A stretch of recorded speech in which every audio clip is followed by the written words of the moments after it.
everybody, Brandon Jones here. I'm joined by Kyle Bossman. Hi, everybody. Mr. Daniel Bloodworth. Hello. These two guys are really sick of me talking about Star Wars. I talk about Star Wars a lot. We've scored movie trailers for Star Wars. We've scored Disney Infinity trailers for Star Wars. No, Brandon, you know that's because things are so good right now. It's really great. I'm gonna milk it. I'm gonna milk it as much as I can. We've been waiting years for things to be this good with Star Wars. And I think things got this good with this trailer. I think this is a fantastic trailer. I know I'm a broken record with that, but I will explain it, so let's get into it.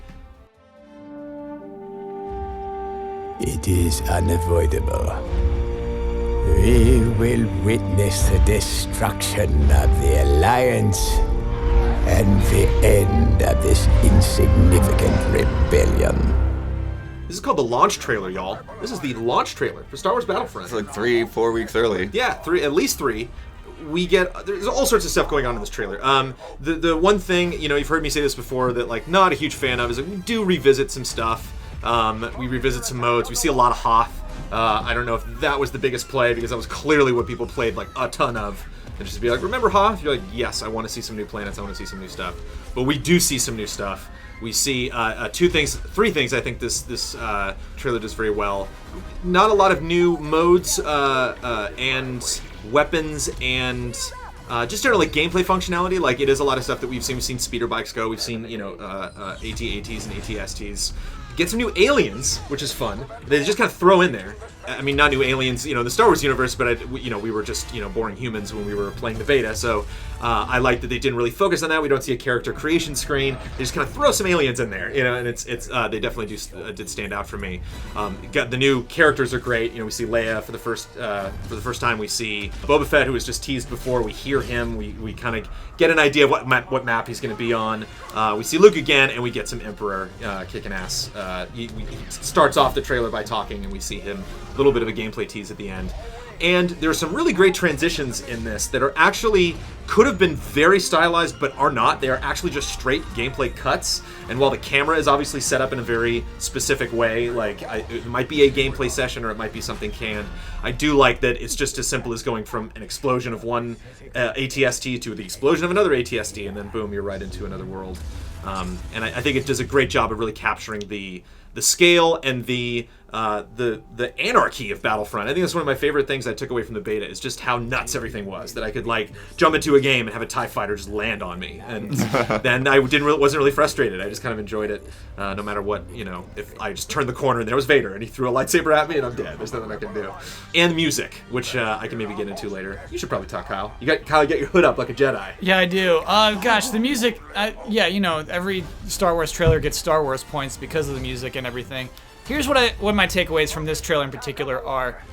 It's that one shot I think is really what this whole trailer is about. It's the shot where you are on Hoth, and I say you even. You see a character, a normal guy, look up at the Millennium Falcon in awe, and I think that's us. I think that's meant to be like us. And there are a lot of things that are playing on it. There's a Star Wars TV spot out there right now, which actually might trailer score before the game comes out, because it is a very interesting trailer. There's a lot. Walmart has a classic trailer. There's a lot of like, remember when you and the kid and the Kenner toys and you and your friends and stuff absolutely. like I've seen that. Star Yeah. Wars. Yeah, actually, it's kind of funny though to say that because it would be like you looking at it, because in that world, like the Millennium Falcon's a piece of junk. Like nobody in there is gonna actually care to look at it. Well, I mean, like I will say, I mean, like this might just be Han and his pride, but he does say like, you have never heard of the Millennium Falcon. Yeah. And he does say to people on Hoth specifically, like, I'm gonna get Leia out on the Falcon, and they know what he's talking about. So like, in episode 4 probably, but by 5, like he was working out the ranks of the rebellion. Like they definitely knew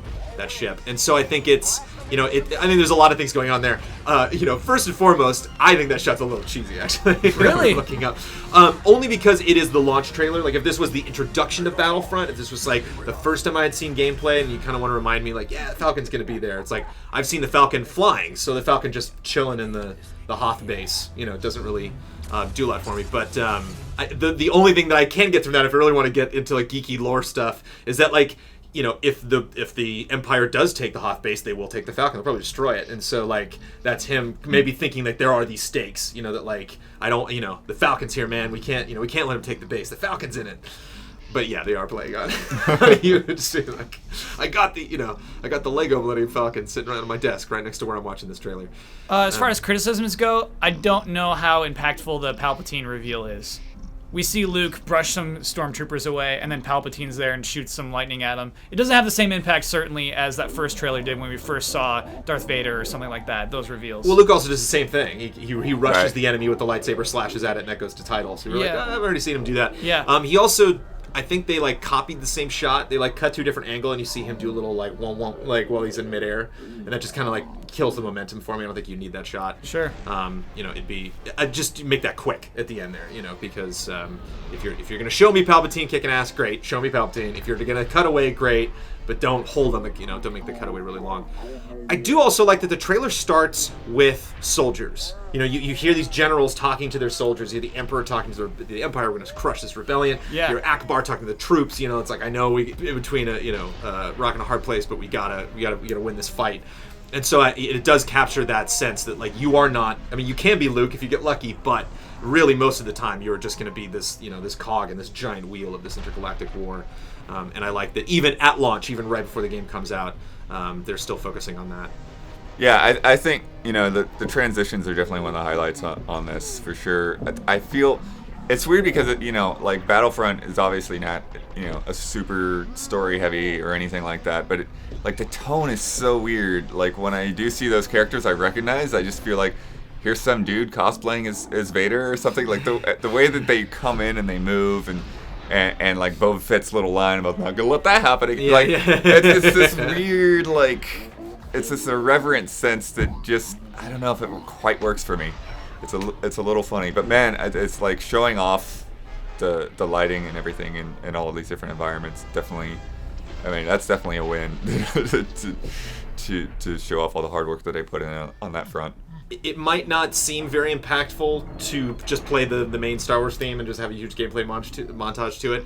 But if you go back and actually look at all the trailers, like they haven't overdone it. They've actually like kind of focused on different things. Even the movie trailers have done a really good job of just kind of like not oversaturating us with the same Star Wars track over and over and over again. I love that Han is introduced before the theme actually even starts. Like when he comes in, they don't like blast the main chunk of the theme, like the heart of the theme, while he's going. It's just kind of the build. So it doesn't suggest like, oh, here comes Han and now we won. It's like, no, Vader's blocking him. Like there's still this is just the beginning of the next part of the fight. And especially for the launch trailer, I like just having this big meaty with the main theme montage right at the beginning. I actually hate the titles that they bring up. They're like Battle for the Heart of the Star Wars Galaxy or something, or like Battle for the Star Wars Galaxy, which like takes us away from looking at the game to just look at stupid yellow text. And it's just like, oh, we don't need this. Like, I think it'd be so much better if you actually just threw like 2 more shots in there. And we get, we see, in-air battles that we hadn't seen. Like they do throw a lot of new stuff in here. I could see people kind of being oversaturated with Star Wars. I could see it being, frustrating to hear me just gush about these trailers over and over again when like there's all sorts of great indie trailers that came out during Paris Games Week, and here I am talking about Battlefront. But I could have. This trailer came out amidst a lot of other things at Paris Game Week, and it still got me really excited. And I played a ton of the beta. Like I should be really sick of this game. I really do like that shot on Endor though, the jetpack shot. Yeah, it's this. You're not expecting that. You're not expecting him to just go flying into the air, or if you to follow the guy in front of you who just gets taken out by a grenade or a ATST shot or something. Yeah, I guess I shouldn't apologize for being a Star Wars fan, but I'll give this a 9. This just this makes me happy. No, I mean, shoot, I'll do 8.8 on this. I think that even if you are not a Star Wars fan, if all of this looks ridiculous to you, you can look at this trailer and analyze it and see a good trailer. The way it escalates, the way that, I mean, some of the edits, I think you called them cheesy. I think they're great. Just like the way they'll cut together. The way characters are revealed, I mean, Princess Leia, being able to be Princess Leia isn't a big deal to me, but the way they reveal her, let feet first come up and then see her, like the person behind her. You're like, oh, I'm supporting Princess Leia. That's kind of interesting. But it is coming at the end, and it's hard for your launch trailer to be your best trailer, and I think that's definitely the case with this one, because those first 2 were so impactful, and this one is kind of just like, we're used to this at this point. Sadly enough, we're used to Star Wars being this great, and you gotta lead to something excellent at the end. Props for no pre-order at the end. Well, if it's a launch trailer, then you would have, essentially it's intended to be at launch, right? Sure. But that's what's weird about calling something a launch trailer a month away. I guess I'll go with an 8.5. There's a lot to like in there. There's just some things that also kind of throw me off a little bit. 8.8 winds up being the aggregate score for Star Wars Battlefront, the launch trailer. So you're saying I nailed it? You nailed it. You're right on the pulse. You know what? Here's what I want to say about this trailer. I think it incorporates you amazingly. Like I mean, I think they have to show off all the characters who were just announced, the Han Solo and Palpatine and everything. But I think that in a weird way, it shows us as the person who plays the game and incorporates us into this. And I think that's what's incredible about it. And I think you brought up, Palpatine at the end. I think the trailer also does a good job of being like, these are pivotal moments in the Star Wars universe. But it's also just Star Wars, just blow stuff up, doesn't matter. Yeah. So like, I kind of do like that vibe of like Luke. Like, in what context does this take place? It's like when I go on Star Tours at Disneyland and I'm like, there's another Death Star? Wait, where is it? This doesn't make any sense. You're not, I'm like... Star Tours is canon, though. I know, I'm the nerd that's looking into it like way too closely. It's like special edition. They should have put some Star Tours like vehicles in the back there. But I just love Luke force pushing a couple like stormtroopers on Endor just walking around when like in truth he was actually having a very emotional moment like in the films, but he's just like stomping around Endor at night. Yeah, there's the Emperor, like, Emperor, it's still a video don't make game. me slap you around with my lightsaber. Like, yeah. It's just so great, and I think that's one of the reasons why people are enjoying Star Wars so much this year. Is like we're really allowed to have fun with Star Wars. Like all the things that have come up with Star Wars have been really fun. There's no like stupid shows that we're just like that thing we got to deal with, or some other like thing that's gonna come with the like animated film that's gonna launch with the movie or something. There's just nothing. There's no bitter pills to swallow with Star Wars. It's just all fun. It just all seems like, hey, here are the toys that you remember. Go play with them. So well done EA. Well done Disney. For all the Star Wars stuff. Thank you, Kyle. Thank you, Bloodworth. See, what happened was, the reason why you're the medium is I'm the big fanboy, and then Blood's like the logical side. Sure. And then that was the Right in the middle is Kyle Bossman with an 8.8. Thank you guys for watching.